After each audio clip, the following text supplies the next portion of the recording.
Hello and welcome to the channel, or welcome back to the channel. Today's video is going to be a deep dive into New World Computing, the legendary studio behind the Might and Magic series and the Heroes of Might and Magic series. This developer helped shape the world of role-playing and strategy game during the 80s and 90s, leaving a lasting legacy that continues to inspire modern titles. I'll take a minute to explore the studio's rise, several of its games, and kind of place them in timeline, its eventual fall, and lasting influence on and gaming, and just thoughts and reflections. Before I dive in, I do just want to let everybody know that this is research I've done on the internet, by and large, besides personal experience, and so subject to error.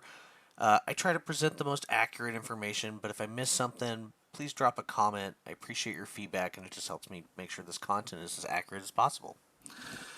But enough of the fun stuff. So whenever we open any of the Might and Magic game or Heroes of Might and Magic games, we see the New World Computing logo here.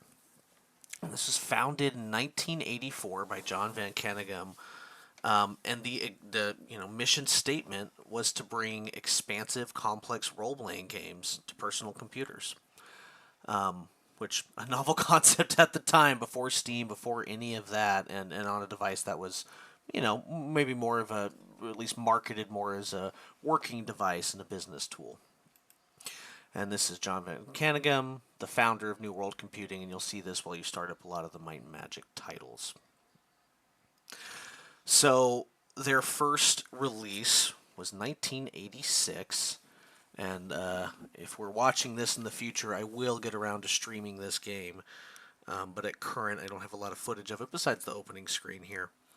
But the Might and Magic really brought, there was a map you could explore. It was, of course, a fantasy terrain. It mixed fantasy and sci-fi elements in their storytelling, which was fun at the time. And it's also just unique in a lot of the games that were available. You could explore the map further from a first-person perspective. And it was really cool where you could especially go into cities. Can I click on that and interact with it? It's not just a picture that's in front of you. It's something that you can click and learn about. So building on the success of these two games, they refined them and polished them a little bit until 1991 when they come up with Isles of Terra, Might Magic 3, the title name, and then Might Magic 4 and 5 with it, which I forget the names, Clouds of Xeen or something of Xeen, Xeen, and please feel free to correct me in comments. Where you had the two discs though, so you could play the, you put 4 and then you put Magic 5 into your disc play. And you would expand this larger map that was available to you. So that was kind of fun elements of it. And again, just in those early days, it was new technology. But really, besides this is, I think, where the studio made an early name, where they set, I think, some, crossed over into pretty serious acclaim, was Might Magic 6, The Mandate of Heaven. This came out in 1998 and came out alongside, for our Elder Scrolls fans, Daggerfall. And so it presented an open world game where you could explore explore the map and get that first person view again. But it was really interesting. You could go into turn based combat. So you could take a minute, explore your RPG setting, and then snatch back to. You have 4 party members. You can issue them each individual commands, and they'll carry them out, and you have this sequence.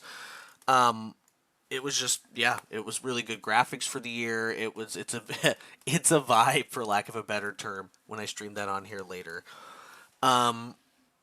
And that was kind of the height of their RPG setting.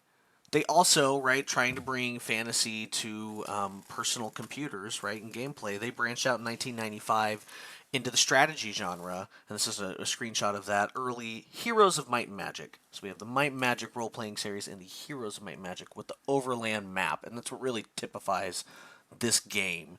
You can see this map here and then a little mini-map up here. And they refined this down a couple of times until Heroes of Might and Magic 3, which is still a very popular game today. I stream it a lot on here. I've played it contiguously since childhood. And it was, I think a really rich fantasy setting. There's the music and the map reveal, and you can see here, right, the border and the fun little buttons and elements. You could feel like you were looking at a map. And then when your hero, I'll have gameplay footage in other videos, but when you actually walk up to a city, you can then go and see the city inlay. Or when your hero fights another hero, you go and see the battle map, which really harkens to games like Total War, or even Civilization that came out later. They refine this down, like I said. You get Might and Magic 3, very very popular today. But as with a lot of those studios in the late 90s, right? In 1996, New World Computing was acquired by 3DO. So on the one hand, that gave them resources to expand development quickly in their Might and Magic and Heroes series. On the other hand, there's pressure to release those games quickly. Might and Magic 7 and Heroes of Might and Magic 3 were successful titles, those releases post 3DO. Later games like Might and Magic 9, you can see that here, suffered from rushed development and technical issues that led to just a less polished experience. By the early 2000s, New World Computing and 3DO were struggling to keep pace with a rapidly changing industry. My Magic 9 here, and this is game footage, was 2002, and when it released next to games, quote me on it, but Oblivion wasn't, or Morrowind was probably more contemporary with this, and they were just much more polished 3D environments, and more leading towards the modern open world RPG that we have today, with like Skyrim and stuff like that. In 2003, they filed bankruptcy. Ubisoft snatches up the rights, so you still see some more modern Might Magic releases with that IP, and of course they reskinned some of the old game, or recoded some of the old games so you can play it more modern systems and make it available today. Despite its closure, New World Computing's influence on modern gaming is pretty immense, though. Might Magic 6 was one of the first open world RPGs to allow that strategy back and forth, and this here is from Daggerfell, Elder Scrolls Daggerfell, that came out the same year. And when you see some of the Might Magic videos on this channel, it looks just a little more polished, and again, like I said, very much the vibe and aesthetic of the time.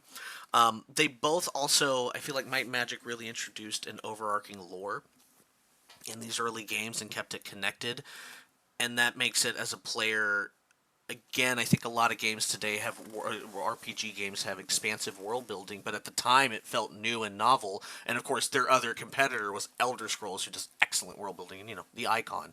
But I think in those early days, they were definitely striving for that and creating that. And so when you're playing this in the first, when you're playing it in the day, walking through, you're like, wow, this is, I'm actually there. I think it also, you got to shout out to the turn-based phase, and the obvious inspiration, in my humble opinion, towards Civilization and Total War games and all those strategy games that are really fun to play today. But you look at this and you go, yeah, they had to have played this, and this feels like it's very much early representation of that kind of style. Not to mention too, shout out to open world RPGs, right? Didn't quite wasn't if you played your old Zelda game, right, your little top-down scroller, or your side scroller, those right 80s shooter games and 90s shooter games, where you could actually explore the world and just go sell diamonds to the shopkeep, or go do whatever you wanted with your adventure, and they were really pioneers in that field as well. If you made it this far, thank you so much for listening to me rant for a minute. This is my retro gaming channel, so if you, like I, are interested in my hyperfixation with retro PC games, do give me a follow, and I'll always make content along with the gameplay about the studios that made these games, a little bit about the history of the games themselves, and I always take a moment to shout out the composers and the music. Thanks so much.